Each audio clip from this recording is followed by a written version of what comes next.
السلام عليكم ورحمة الله وبركاته. أهلا بكم معايا فيديو جديد من فيديو النهاردة إن شاء الله هشرح فيه معاكم طريقة عمل مفرش دائري، مفرش الزمن الجميل، مفرش من أيام أجدادنا، مفرش ما كانش فيه بيت في مصر لما كان بيكون موجود فيه. أتمنى يكون سهل وبسيط عليكم وكمان ينول أعجبكم. فضلا ليس أمرا، ما تنسوش إذا عجبكم الفيديو تدعموني بلايك وشير وسبسكرايب. هنستخدم مع بعض النهاردة خيوط المكرمية الرفيعة أو ما يسمى بخيط النول الفرنساوي. هو زي ما احنا شايفين بيكون ده سمكه، يعني بيكون في نفس سمك الخيط القطن، لكن هو بيكون بلاستيك زي ما احنا شايفين. بنبتدي نشتغل في الخيط دوت من إبرة رقم 2، يعني تقدري تشتغلي بإبرة رقم 2 أو 2.5 أو 3 مليمتر، يعني 2 أو 2.5 أو 3 نقدر نشتغل فيه بالثلاث إبر دول. طبعا الأحجام هتختلف عن بعضها لأن كل إبرة بتزيد عن الإبرة اللي بعدها بنص ملي، بس إيه يعني مش هتكون بعيدة قوي. ودول الثلاث إبر اللي احنا نقدر نشتغل بيهم إيه في خيطنا النهاردة. طيب هنبتدي بقى، هشتغل معاكم بإبرة رقم 2.5، خير الأمور الوسط، لكن احنا نقدر نشتغل بالثلاث أحجام دول لو متوفرين عندكم. بسم الله الرحمن الرحيم. اول حاجه ببتدي اكونها هي الزهره او الورده اللي بتكون داخل المفرش.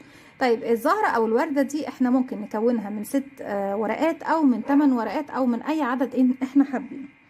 اسيب مسافه من الخيط والف الخيط حلقه على الهواء، بدخل داخل الحلقه، اسحب الخيط واخرج منها. طرف الخيط بشده بقى في عقده البدايه. في البدايه ببتدي اكون 6 سلسله. عشان اكون سلسله بيكون عندي على الابره حلقه. بسم الله الرحمن الرحيم، بلف خيط واخرج منها كده. 1 2 3 4 5 6. هنبتدي نكون زهرة او وردة متعددة الطبقات. يمكن اشتغلناها مع بعض في اكتر من موديل، لكن يعني في كل موديل بيكون ليها شكل مختلف عن التاني. بسيب بقى السلاسل الخمسة الاخيرة واروح لاول سلسلة اشتغلتها. بدخل في الحلقة الامامية فرونت لوب، اسحب الخيط واخرج منها، ومن الحلقة الموجودة عندي على الابرة بغرزة منزلقة. خيط البداية هتيجي معاكي في الخلف. طبعا لو كنا اشتغلنا بإبرة رقم 2 كان هيبقى الحجم أصغر، ولو كنا اشتغلنا بإبرة رقم 3 كان هيبقى الحجم أكبر شوية. أول سطر ببتدي اشتغله هو بغرزة الحشو، سلسلة وابتدي اشتغل غرز حشو. أول سطر بيحدد لي عدد ورقات الوردة. يعني أنا لو هشتغل مثلا الوردة دي من 6 ورقات أو من 6 ضلوع ببتدي اشتغل 12 غرزة حشو. لو هشتغلها من 8 أضلاع بشتغل 16 غرزة حشو، يعني بضاعف الرقم. لو هتشتغليها من اكتر بتفضلي تضاعفي الرقم اللي انت هتشتغليه. تمام، تعالوا نشتغلها من 8 ضلوع. بنبتدي نشتغل غرز حشو زي بشتغل الحشو. بيكون عندك على الابره حلقه. طيب الالوان اللي بستخدمها المفرش النهارده هي الاحمر والاصفر واللون الاسود. لو حابين تضيفوا الابيض مفيش مشكله، مش حابين بردك مفيش مشاكل، لكن هو مش اساسي معانا. انا بس حبيت اقول لكم لو احنا حابين نضيفه هنضيفه. ممكن نستبدل اللون الاحمر باللون الاورنج او باللون البينك، يعني الالوان اللي هي بتكون مديه الالوان الشمس شويه. نبتدي نشتغل. بيكون عندك على الابره حلقه، بنزل داخل الدائره، اسحب الخيط واخرج معايا على الابره كده حلقتين، هسحب الخيط واخرج منه كده. 1 2 3 4 5 6 7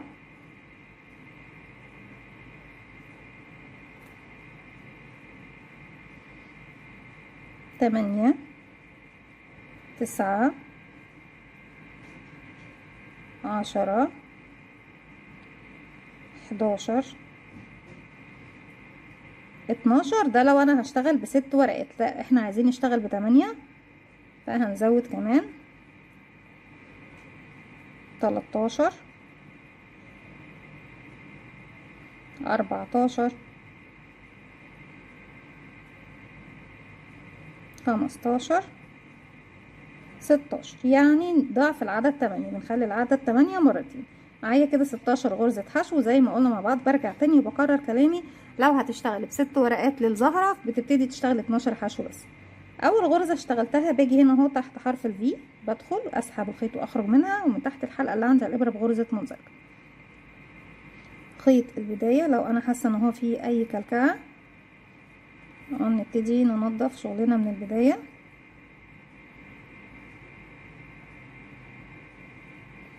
طيب خيط النول الفرنساوي اسهل طريقة لتنظيفه هي ايه؟ هي الولاعة. بالولاعة ببتدي اشيط كده الخيوط الزيادة كلها. يعني زي ما قلنا في البداية هو خيوط بلاستيك، فبالتالي سهل ان احنا ايه نشيطها كده. طيب السطر اللي جاي هنبتدي نشتغل سلسلة، وهبتدي فوق اول فراغ اشتغل غرزة حشو. بعد كده هبتدي اشتغل 4 سلسلة، 1 2 3 4. تحت ال4 سلسلة دول ببتدي اسيب فراغ، يعني انا اشتغلت هنا حشو واخدت 4 سلسلة، بسيب فراغ واروح للفراغ اللي بعده واشغل غرزة حشو تاني. زي ما احنا شايفين كونا الفراغ طبعا اللي هبتدي اشتغل فيه الورقة الاولى للزهرة. طيب يا رندا، ممكن نستبدل غرزة الحشو دي بغرزة نصف عمود او مع عمود بلفة؟ ممكن تستبدلي غرزة الحشو بنصف عمود او عمود بلفة في السطر ده، مفيش اي مشكلة. نبتدي نرتفع 1 2 3 4، واروح اسيب فراغ واروح اشتغل غرزة حشو. بكرر دوت لغاية ما بوصل الى نهاية السطر بتاعي. بيكون معايا 8 اماكن بيكون فيهم ايه 4 سلسلة، يعني معايا 8 فراغات نكون فيهم 8 ورقات من الزهرة. رجعت لكم تاني في نهاية السطر، بقى معايا 1 2 3 4 5 6 7 و4 سلاسل الاخيرة ده 8 فراغ. طبعا بنسيب من تحت سلسلة عفوا فراغ، وبروح اشتغل فين غرزة حشو. طب احنا كده كده اشتغلنا غرزة الحشو في اول السطر. هبتدي فوق غرزة الحشو بقى الاولى اقفل بغرزة منزلقة، بدخل تحت حرف الفي ليها واقفل بغرزة منزلقة. كده بيكون انتهى معايا السطر زي ما احنا شايفين. احنا زي ما احنا قلنا نقدر نكون الوردة بتاعتنا، يعني لو انتوا حابين تكونوا وردة بس متعددة الطبقات امشوا على نفس الخطوات دي. وزي ما قلت معاكم من البداية ممكن تكونيها من 4 ورقات او من 6 او من 8 او من 12 زي ما انت حابة، تحدديها من البداية. طيب هنبتدي نشتغل بقى على السلاسل بس، مش هشتغل على غرز الحشو، وبالتالي بمشي بغرزة منزلقة لغاية ما اوصل السلاسل ال4. هرتفع سلسلة وهي ارتفاع غرزة الحشو، ابتدي في نفس الفراغ اشتغل غرزة حشو واحدة. بعد غرزة الحشو هاخد سلسلة مسافة وابتدي اشتغل 5 عمود بلفة داخل نفس الفراغ. طيب ازاي بشتغل العمود بلفة؟ بيكون عندك على الابرة حلقة، بلف لفة واحدة بقى حلقتين، هنزل داخل السلاسل اسحب الخيط واخرج، معايا 3 حلقات. هسحب الخيط واخرج من حلقتين، اتبقوا 2، هسحب الخيط واخرج من حلقتين. كده خلصنا العمود رقم 1. كمان 1 يبقى 2 3 4 5. اشتغلنا 5 عمود. زي ما ابتديت بحشو سلسلة بختم بسلسلة، وفي نفس الفراغ هو بعمل غرزة حشو. كده خلصت الورقة الاولى. هبتدي اروح اشتغل في الفراغ اللي بعده بدون ما باخد اي مسافات او اي سلاسل، واروح على طول على السلاسل ال4 اللي بعديهم حشو سلسلة. ما ننساش ان بعد الحشو سلسلة، وهنا قبل الحشو الاخيرة في سلسلة. 5 عمود بلفة في نفس الفراغ، 1 2 3 4 5. خلصنا ال5 عمود، باخد سلسلة وانزل في نفس الفراغ غرزة حشو، وافضل اكرر على بقية الورقات ال6 بحيث يكون معايا في النهاية 8 ورقات من الزهرة زي ما احنا شايفين. بكمل بقى السطر بتاعي كله بنفس الطريقة، ان انا بروح فوق كل 4 سلاسل بشتغل حشو سلسلة 5 عمود بلفة واحدة، وارجع اشتغل سلسلة وغرزة حشو في نفس الفراغ. هكمل السطر بتاعي وارجع لكم نبتدي السطر الجديد مع بعض. رجعت لكم تاني كده في نهاية السطر. خلاص كده كملنا 1 2 3 4 5 6 7 8 ورقات من الزهرة. في اخر غرزة طبعا بعد ما اشتغلت غرزة الحشو الاخيرة بروح لاول غرزة اشتغلتها وبقفل بغرزة منزلقة. طيب محتاجة ان انا اكون الطبقة التانية او الدور التاني من الزهرة. بنبتدي نشتغله فين؟ بنبتدي نشتغله على الظهر مش على الوجه. فهبتدي ارتفع سلسلة، هلف شغلي الناحية التانية بالشكل ده زي ما احنا شايفين. طيب مكان اللي هي طبعا شايفين الضلع دوت اللي هو كان عندي فيه غرز الحشو اللي احنا بنأسس فيها، هبتدي انزل من الخلف كده اشتغل من تحت غرزة حشو. معايا الابره حلقه، بنزل ارفع بقى الجزئيه دي كده على الابره وادخل من تحتها واخرج من الناحيه التانية. هسحب الخيط وهخرج وهشتغل غرزه الحشو بتاعتي. انا اشتغلت غرزه الحشو على الجزئيه دي اللي هي تعتبر مكان الاتنين حشو اللي فوق بعض. تمام. تحت كنت باخد مسافة 4 سلسلة لكل ورقة هبتدي اشتغل عليها. لازم ازود على كل سطر بشتغله من الخلف بزود سلسلة. يعني السطر اللي هو قبل اللي فات كنت بشتغل 4 سلسلة، يبقى السطر ده هشتغل 5. بنزود سلسلة واحدة في كل مرحلة بنزودها او طبقة بنزودها من الزهرة. 1 2 3 4 5. هنروح فين يا رندا نشتغل؟ شايفين المكان هو اهو اللي فيه غرز الحشو. بنزل اهو بدخل من الفراغ اللي قبل المكان وارفع المكان دوت او غرزة الحشو دي على الابرة واخرج من الفراغ اللي بعدها. اسحب الخيط واخرج. معاكي حلقتين على الابرة، اسحبي الخيط واخرجي منهم بغرزة حشو. انا كده ايه كونت اهو سلاسل. هبتدي السطر اللي جاي بقى هبتدي اشتغل عليه بس على وش الوردة. طيب في كل مرة باخد 5 سلسلة. 1 2 3 4 5. اروح فين؟ هنروح بردك للمكان ده اهو كأني بشتغل حشو خلفية. تمام. من تحت الشغل ابتدي اشغل غرزة الحشو وبكرر بقى السطر بتاعي كله 5 سلسلة حشو 5 سلسلة حشو على الاماكن اللي احنا اتفقنا عليها دي زي ما احنا شايفين مع بعض. اكمل السطر كله وارجع لكم نبتدي السطر الجديد مع بعض. رجعت لكم تاني وفي اخر حاجة اشتغلتها كانت 5 سلسلة. بروح بقى لاول غرزة حشو كنا عاملينها اهي، ابتدي اقفل فوقيها تاني بغرزة منزلقة. طيب نبتدي ارتفع سلسلة، والمرة دي بقى هلف شغلي. بس قبل ما نلف شغلنا نبتدي نعد الورقات كده. 1 2 3 4 5 6 7 8. لازم نتأكد ان احنا شغالين العدد بتاعنا صحيح. لف شغلك بقى الوش الوردة تاني، وهبتدي بقى بصي يعني هاتي بس ايه الطبقة الاولى كده عشان تعدلي السلاسل تبتدي تشتغلي عليها. هبتدي في الطبقة دي. طبعا احنا في كل طبقة بنزودها بنبتدي نزود عدد الغرز اللي بنشتغل بيها واطولها. هشتغل غرزة حشو دي طبعا كنا بنشتغل بيها في الطبقة الاولى سلسلة هي بردك. هبتدي اشتغل 2 عمود بلفة واحدة كده. 1 2. طيب ايه الجديد اللي هنعمله هنا يا رندا؟ هنبتدي نشتغل بقى 5 عمود بس ب2 لفة ترابل كروشيه. ازاي بشتغل العمود ب2 لفة؟ بيكون عندك على الابرة حلقة بلف 1 2. معنى انك تلف الخيط على الابرة مرتين اصبح معانا 3 حلقات. ادخلي فراغك اسحبي الخيط واخرجي كده بقى معاكي كام حلقة؟ 4. نسحب الخيط ونخرج من حلقتين اتبقوا 3. نسحب الخيط ونخرج من حلقتين هيتبقوا 2. نسحب الخيط ونخرج منه يبقى كده عمود 2 3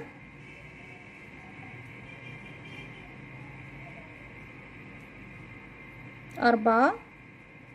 كم مرة بسحب الخيط واخرج من حلقتين؟ 1 2 3. رقم 5 عمود ب2 لفة. طيب زي ما انا ابتديت من على جهة اليمين لازم اختم جهة اليسار. ابتديت بحشو سلسلة وبعد كده 2 عمود بلفة، يبقى هنا هشتغل 2 كمان عمود بلفة. 1 2. نرجع سلسلة وننزل نشتغل غرزة حشو واحدة.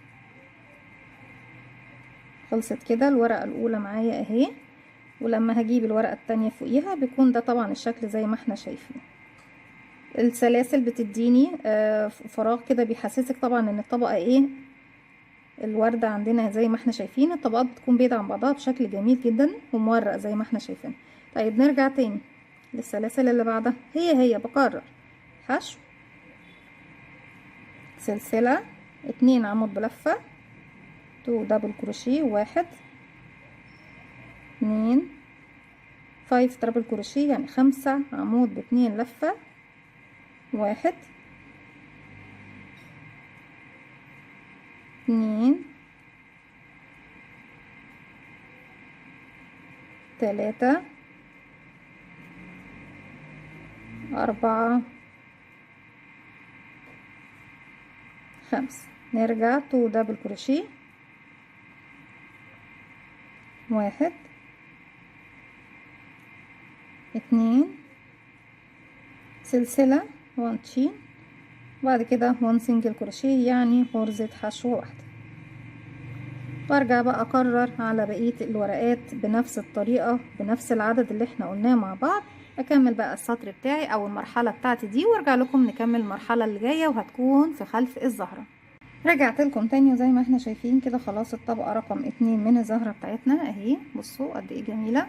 لسه بنكون كمان طبقتين، من الخلف بتكون ده شكلها ومن الامام اهو ده شكلها.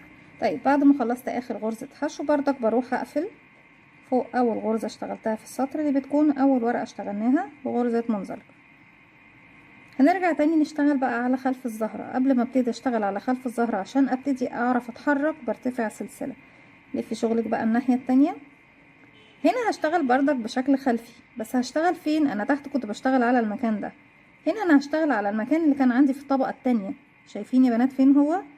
انا مش هنزل اشتغل تحت، لا هشتغل هنا اهو. المكان عندي اهو اللي كان فيه غرزة حشو واضح جدا وباين. ابتدي انزل من المكان ده واشغل غرزة الحشو بتاعتي.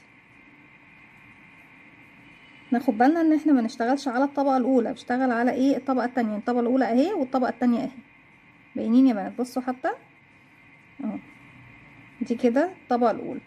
لما ابتدي امشي ارفع الطبقة دي من دي اهي الطبقة التانية باينة عندي. طيب احنا السطر اللي كان فيه سلاسل عندنا كنا بنشتغل اخر سطر فيه سلاسل كام؟ 5 سلسلة. واحنا قلنا في كل طبقة بنزودها من الخلف بزود سلسلة، يعني السطر ده هشتغل 6 سلسلة. 1 2 3 4 5 6. هروح فين؟ الطبقة التانية بشوف غرزة الحشو بتاعتي فين فيها اهي، وانزل من تحت اشغل غرزة حشو. تاني بكرر 6 سلسلة. 1 2 3 4 5 6. نروح للطبقة التانية، مش هنزل في الاولى لا بروح للتانية اهي، وانزل اشغل غرزة حشو وافضل اكرر دوت لغاية ما اوصل لنهاية السطر. رجعت لكم تاني وفي نهاية السطر بردك بروح في اول غرزة حشو اشتغلتها اهي قبل ال6 سلاسل واقفل بغرزة منزلقة.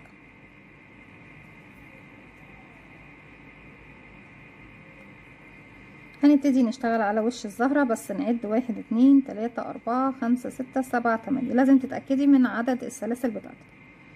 تاني برتفع سلسلة والف تاني بقى شغلي للوجه عشان اعرف اشتغل. طبعا السلاسل بجيب الورقات بتاعت الزهرة كده. طيب عايزين نتكلم يعني نتفق على قاعدة. انا هنا دلوقتي ان شاء الله حتى توصلي ل100 طبقة من الزهرة في الخلف احنا عرفنا بنزود في كل طبقة بتزوديها سلسلة. يعني ابتدينا ب4 سلاسل، السطر اللي بعده كان 5، السطر اللي بعده بقى 6 سلاسل، السطر اللي جاي هنشتغل ايه 7 سلاسل. لو انتوا عاوزين تشتغلوا خدادية او كوشن او مخدة مكونة من الزهرة دي اللي هي متعددة الطبقات، وتعملوا لها خلف بنفس الطريقة وتشبكوا الوشين في بعض، وطبعا بتحشيها فايبر، تبتدي تشتغلي عدد الطبقات اللي انت حاباه ان شاء الله حتى توصلي ل100 طبقة بنفس الطريقة. طيب ده احنا عرفنا من الخلف يا رندا. من الامام بقى هيكون القاعدة ايه؟ نفس الغرز اللي احنا بنشتغلها هيكون بس في تعديل واحد بس، ان مكان الغرزة بتاعت الحشو سلسلة هيفضل زي ما هو في البداية وفي النهاية. مكان بردك غرزتين العمود اللي هم عمودين بلفة وعمودين بلفة في البداية وفي النهاية بردك هم زي ما هم. طيب التعديل في ايه؟ التعديل ان في عندك في المكان اللي بتشتغلي فيه غرزة العمود ب2 لفة، احنا ابتدينا السطر اللي فات اشتغلنا 5 عمود ب2 لفة، لا هنزود في كل مرحلة بتزوديها 2 عمود ب2 لفة زائد العدد اللي بيكون معاكي. يعني السطر دوت هبتدي اشتغل ايه؟ بديهيا خلاص عرفنا احنا بنشتغل حشو سلسلة 2 عمود بلفة. بدل ما بشتغل 5 عمود ب2 لفة لا هزود كمان عليهم 2، يبقى هشتغل 7 عمود ب2 لفة وارجع تاني 2 عمود بلفة سلسلة حشو. سطر المرحلة اللي بعدها قلنا بنشتغل 7 سلسلة. طيب المرحلة اللي في الوش بتكون ايه؟ بزود عمودين على ال7، يعني معنى اني بشتغل حشو سلسلة 2 عمود بلفة 9 عمود ب2 لفة 2 عمود بلفة سلسلة حشو، وهكذا. اللي بعده هيكون معاكي 11، اللي بعده 13، يعني في كل مرحلة بتزودي 2 عمود ب2 لفة بس. يبقى كده احنا عرفنا خلاص بنبتدي نشتغل عدد الطبقات اللي احنا حابينها قد ايه. ابتدي ادخل اشتغل غرزة حشو سلسلة 2 عمود بلفة 1 2. هنا بقى هنشتغل كام؟ مش هنشتغل 5، هنزود عليهم 2 يبقى 7 عمود ب2 لفة 7 ترابل كروشيه كده. 1 2 3 4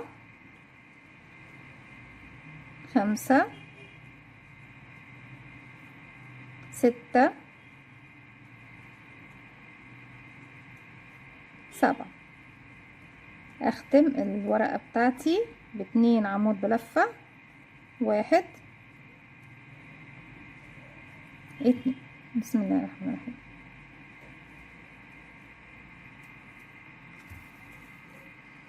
وفي النهاية سلسلة وننزل غرزة حشو. وقرري دوت على كل الورقات اللي بتقابلك، كل السلاسل اللي بتقابلني بكرر دوت لغاية ما بوصل لنهاية السطر.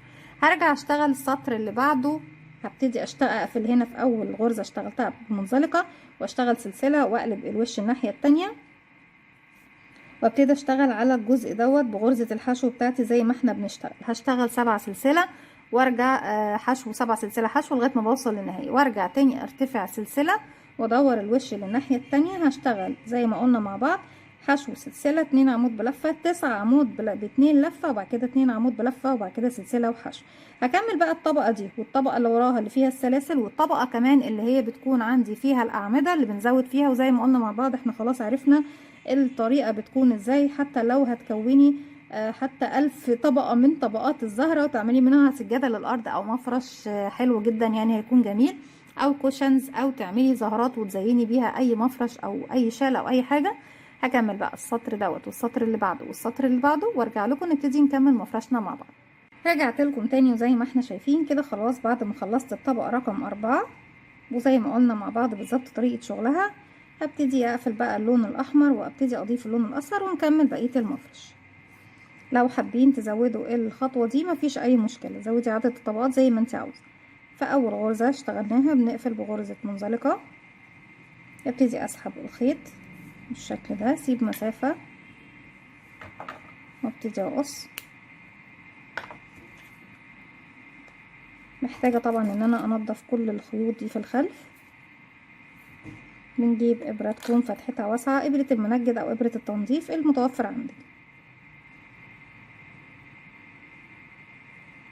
ونلضم فيها الخيط ونبتدي في الخلف كده من تحت الغرز. ابتدي ادخل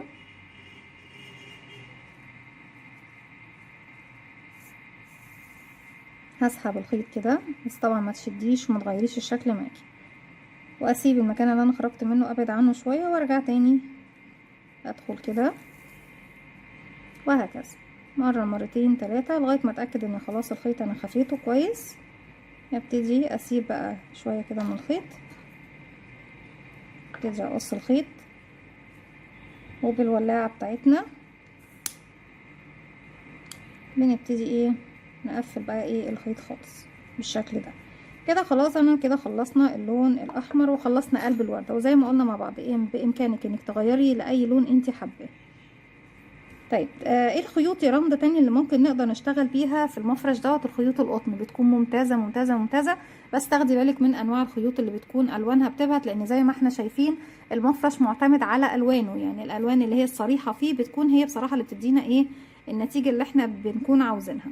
طيب نقدر نشتغل بايه تاني؟ ممكن تشتغلي بأليس ديفا او ديفا بلس او أليس كوتون جولد، وممكن تشتغلي بخيوط ناكو، وممكن اي نوع من خيوط القطن المصرية، بس ناخد بالنا تاني وبكرر كلامي من الالوان اللي بتبهت او الانواع اللي بتبهت من الالوان دي. نبتدي بقى نضيف اللون الاصفر.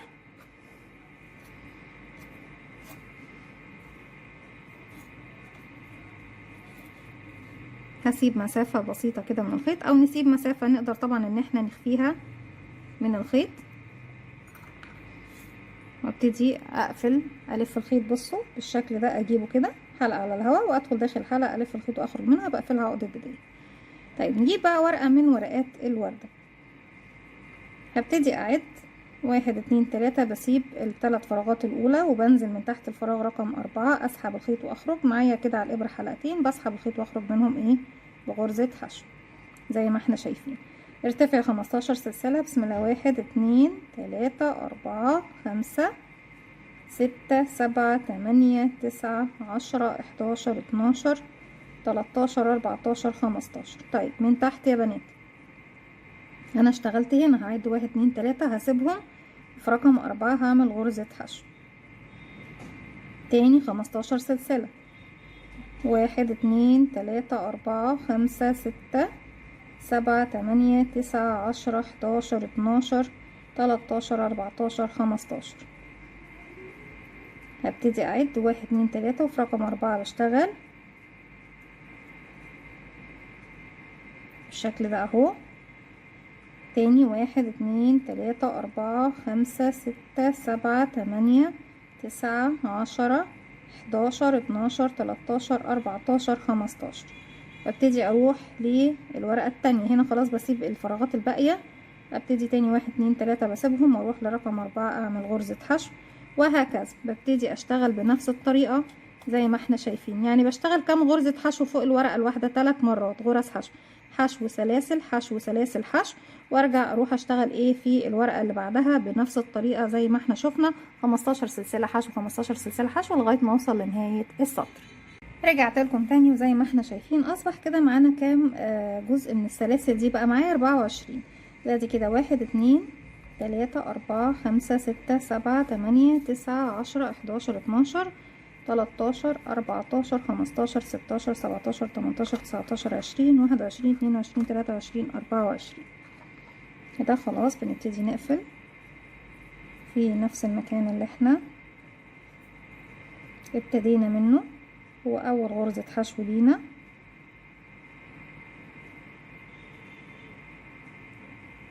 واسحب الخيط وبسيب بردك مسافة وابتدي اقص. اسحب الخيط، مش هنضف الخيط ده دلوقتي، هسيبه لما ابتدي اشتغل السطر اللي جاي وابتدي انضف ايه تحت السطر اللي جاي. نبتدي نضيف اللون الاسود.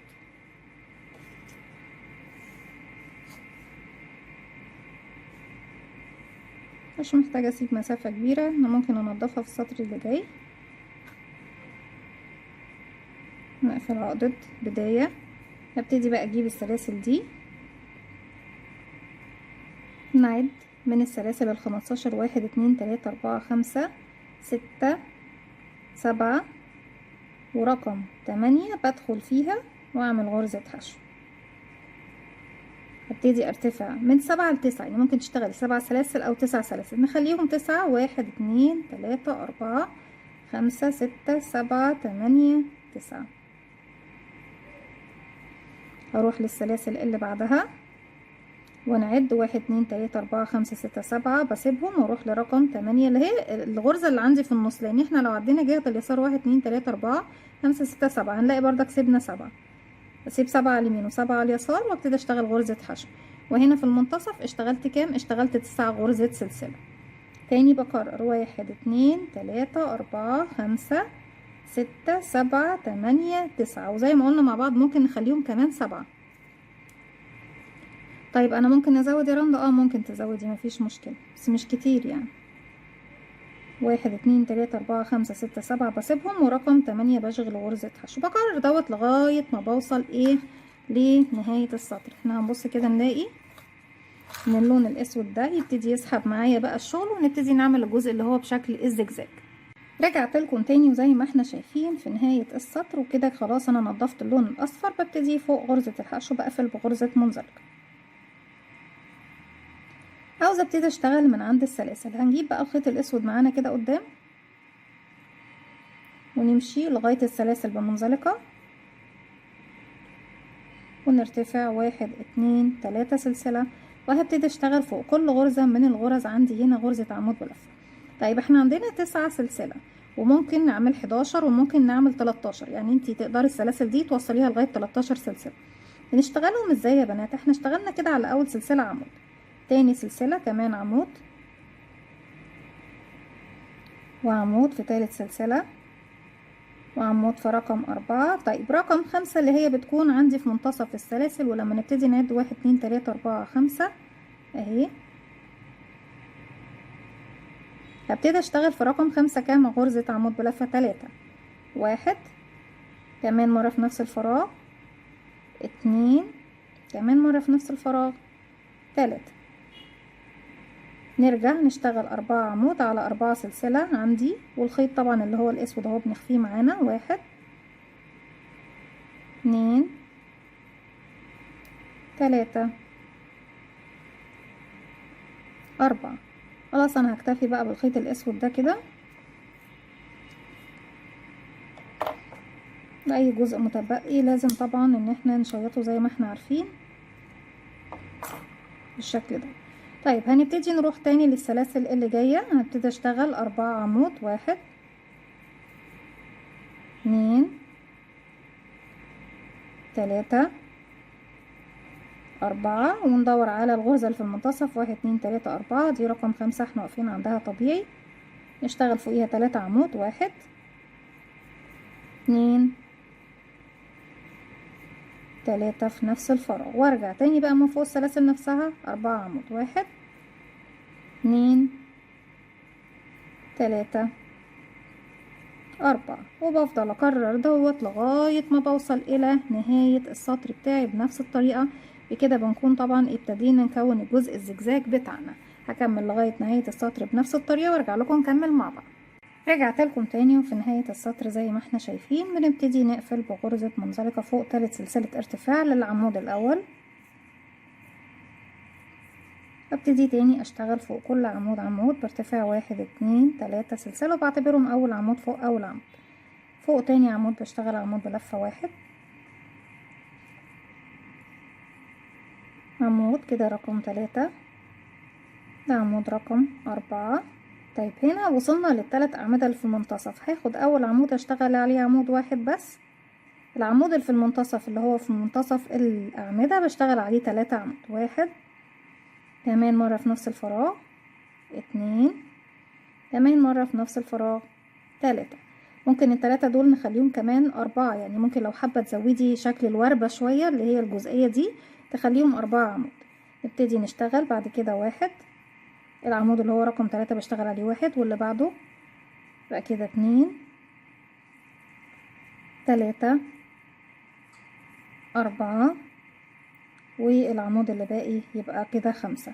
احنا عندنا هنا زاد عندنا عمود يا بنات على اليمين، وزاد عندنا عمود على اليسار. تمام، هنبتدي هروح اشتغل. انا طبعا المكان اللي في النص ده انا ماليش علاقة بيه تماما. خلاص نبتدي نشتغل عليه. لا هبتدي اشتغل عليه عمود عشان السطر الجاي هبتدي اتجاهل العمود ده. هشتغل عمود وارجع اشتغل على الاعمدة بتاعتي كل عمود عمود. 1 2 3 4 5. وصلنا للعمود في المنتصف بشتغل عليه 3 عمود، 1 2 3 في نفس الفراغ زي ما احنا شايفين بالشكل ده. نرجع نشتغل على الأعمدة ال5 اللي جايين كل واحد عمود كده، 1 2 3 4 5. هنلاقي الفراغ اللي في المنتصف هنزل اشتغل من تحته كده عمود واحد بس، وارجع اشتغل على كل عمود عمود يقابلني. لما بوصل للعمود في المنتصف بشتغل عليه 3 عمود بلفة في نفس الفراغ، وبعد كده بكمل عمود فوق كل عمود يقابلني لغاية ما اوصل الى النهاية. ولما بوصل للفراغ ده بشتغل عليه عمود بلفة واحد. بكرر بقى بنفس الطريقة السطر دوت لغاية ما اوصل لنهاية السطر، وارجع لكم نكمل مع بعض. رجعت لكم تاني زي ما احنا شايفين في نهاية السطر. اخر حاجة ابتديت اشتغلها كانت العمود بلفة اللي بيكون عندي في المنتصف. هيكون عندنا قاعدة لو انتوا حابين تزودوا الجزئية دي اللي هي بتكون طبعا مكان الزجزاج يعني اكتر من السطور اللي انا هشتغلها، مفيش مشكلة، تقدري تزوديها بنفس القاعدة اللي هنمشي بيها.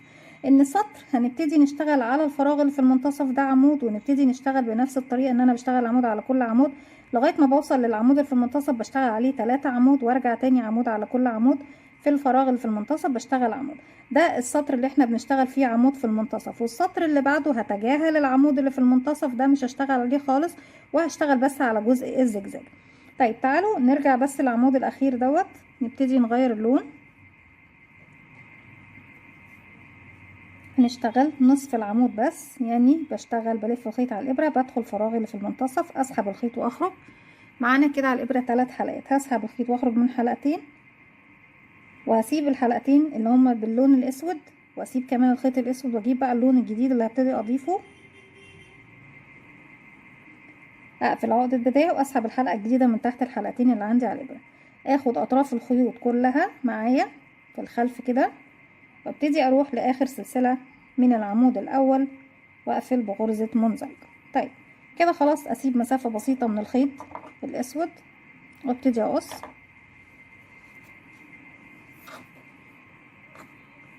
ونبتدي نشتغل السطر ده. السطر اللي فات كنت بشتغل في الفراغ اللي في المنتصف عمود، بمعنى ان السطر دوت انا هتجاهل بقى العمود ده ومش هشتغل فوقيه تاني. يعني هرتفع 1 2 3 وهعتبره اول عمود موجود عندي فوق العمود الاول، وابتدي اشتغل فوق تاني عمود عمود، والعمود اللي بعده عمود، وهكذا حتى نصل للعمود اللي في المنتصف اللي هو ايه، منتصف التلاتة في مكان واحد. كده عندي 1 2 3 4 5 6. كده وصلنا للعمود اللي هو اول واحد من التلاتة اللي في المنتصف. 1 2 3، اول عمود من التلاتة اشتغلت عليه عمود واحد بس، اما العمود اللي في المنتصف اشتغل عليه 3 عمود بلفة في نفس الفراغ. 1 كمان مرة، 2 كمان مرة، 3. نرجع تاني نشتغل بقى على كل الاعمدة اللي بتقابلني عمود بلفة واحد. 1 2، طبعا خيط البداية انا بصوا بشتغل عليه في الخلف. 3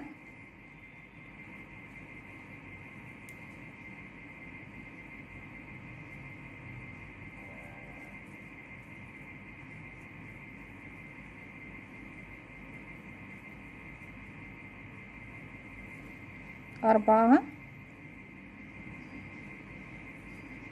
5. كده خلاص حسيت ان الخيوط دي كده تمام بالولاعة بتاعتي، وابتدي اسوي.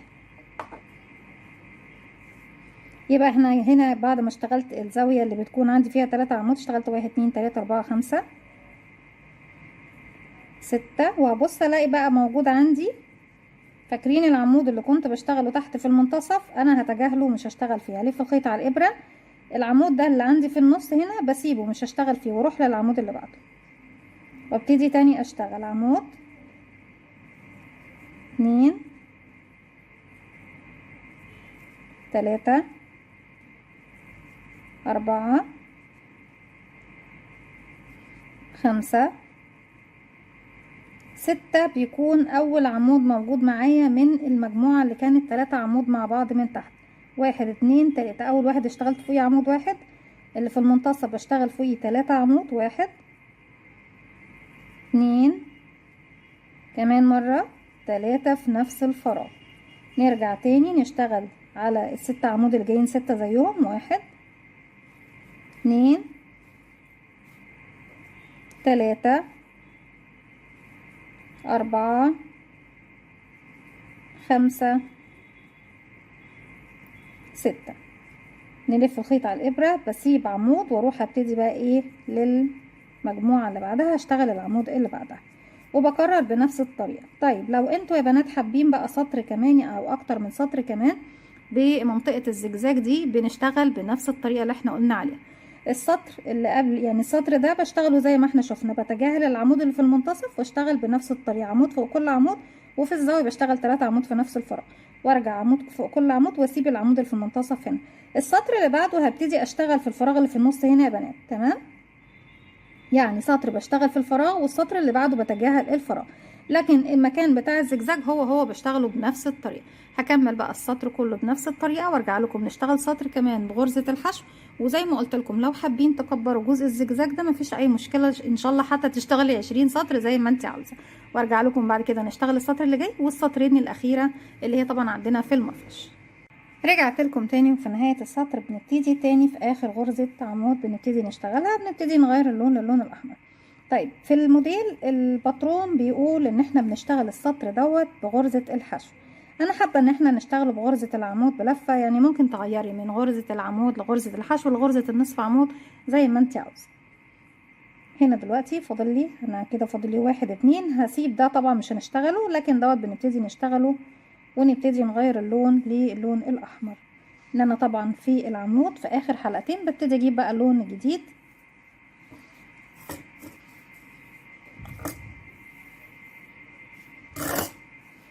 ونبتدي نضيف. بتسيبي مسافة بسيطة من الخيط وتبتدي تلف الخيط حلقة على الهواء، وندخل داخل الحلقة، نسحب الخيط ونخرج منها ونقفلها عقدة بداية، ونسحب الحلقة الجديدة من تحت الحلقتين الباقيين من العمود الأخير. نسحب بقى الخيوط معانا في الخلف. بروح لأول غرزة 1 2 تالت سلسلة ارتفاع، أول غرزة بنشتغلها في تالت سلسلة منها بقفل بغرزة منزلقة. بما ان دوت هيكون السطر الاخير بالنسبه لي بالنسبه لغرزه الزجزاج او مكان الزجزاج، فبالتالي مش هشتغل في الفراغ اللي في المنتصف. لكن انتوا لو هتزودوا، يعني مثلا لو هتشتغلوا الوربات دي او الجزء اللي هو زجزاج دوت مكون مثلا من 10 سطور او اكتر، فبتبتدوا تشتغلوا زي ما احنا قلنا مع بعض. سطر بتشتغلي في الفراغ اللي في المنتصف، والسطر اللي بعده بتتجاهليه، وممكن تتجاهلي الفراغ ده خالص وتبتدي تشتغلي على الاعمده بتاعتك بشكل طبيعي وملكيش علاقه خالص بالفراغ اللي في المنتصف. طيب في حاجة تانية تعديل ممكن نعمله. مكان السلاسل اللي احنا اشتغلناه هنا باللون الاسود ممكن توصل معانا ل 15 سلسلة، يعني ممكن 12 13 14 15 سلسلة زي ما احنا عاوزين، يعني ممكن يكون بنفس حجم السلاسل اللي احنا اشتغلناها تحت دي بالظبط. تاني برجع واحد. لو انا دلوقتي يا بنات بقى هشتغل زي الباترون، بشتغل سلسلة وفوق كل فراغ بشتغل غرزة حشو واحدة بالشكل ده. غرزة الحشو ان بيكون عندك على الابرة حلقة، بتدخلي فراغك تسحبي الخيط وتخرجي، معاكي حلقتين اسحبي الخيط وخرجي منه زي ما احنا شايفين. وبتشتغلي بنفس الطريقه. لما بوصل الغرزه اللي في المنتصف بشتغل فوقيها 3 غرزه حشو. لكن زي ما قلت لكم انا حابه ان احنا نشتغله بغرزه العمود، هيدينا شكل طبعا ايه احلى، لكن احنا بنشتغله كده وبنشتغله كده. برجع تاني بقى اكرر 2 3 سلسله واروح للعمود اللي بعده واشتغل عمود كده 2 3 فوق كل عمود عمود 4 5 خيوطك ابرميها كده عشان خاطر تخفيها كويس 6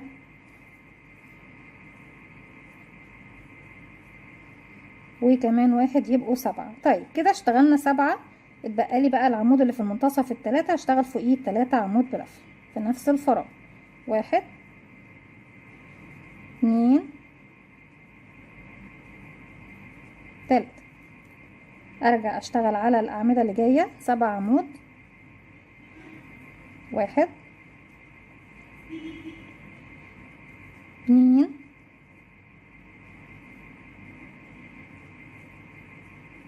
3 4. في المرحله دي خلاص وصلت لنهايه الخيط اللي هو البدايه.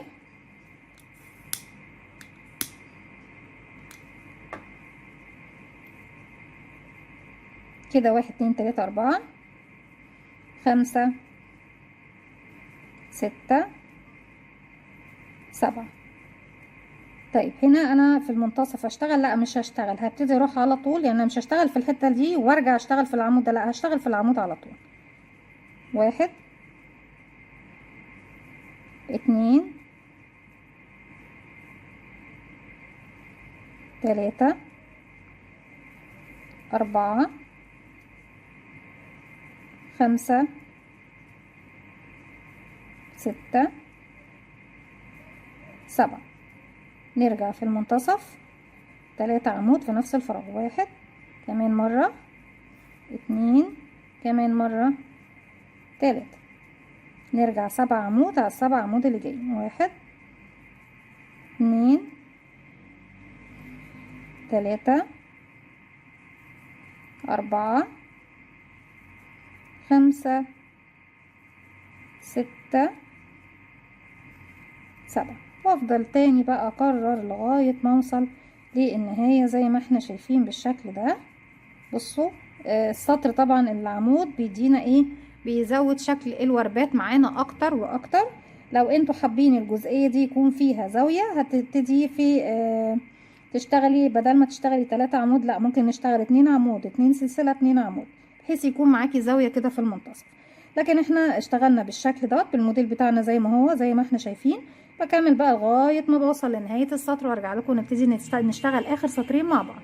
رجعت لكم تاني، وفي نهاية طبعا السطر بنبتدي نقفل بمنزلقة ونبتدي نشتغل اخر سطرين بيكونوا معانا في المفرش.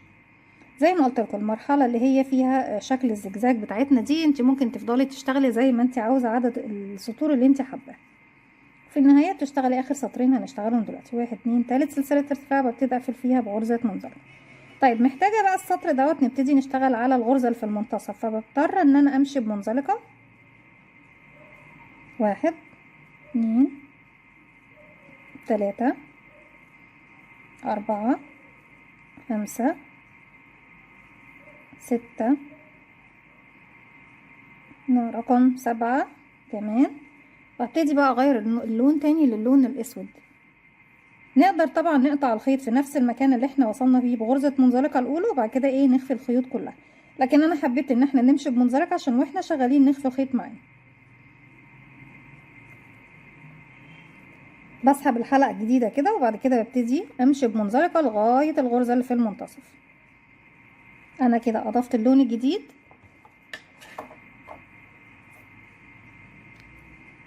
وشكرا اللون الاحمر خلاص مش محتاجينه تاني. طيب نبتدي بقى في نفس المكان اللي احنا واقفين عنده هنا، بنبتدي نشتغل ايه؟ بنبتدي نشتغل 3 عمود 3 سلسلة 3 عمود بلفة في نفس الفراغ، 1 2 3 سلسلة، وفي نفس الفراغ هشتغل كمان عمود،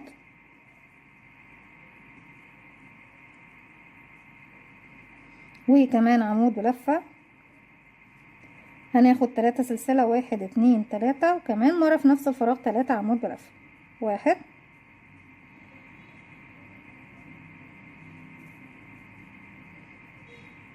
2. تعالوا بقى نجيب بقى الخيط ده كده شوية،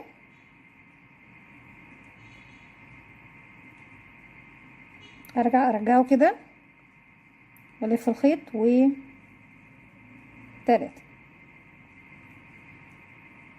تمام.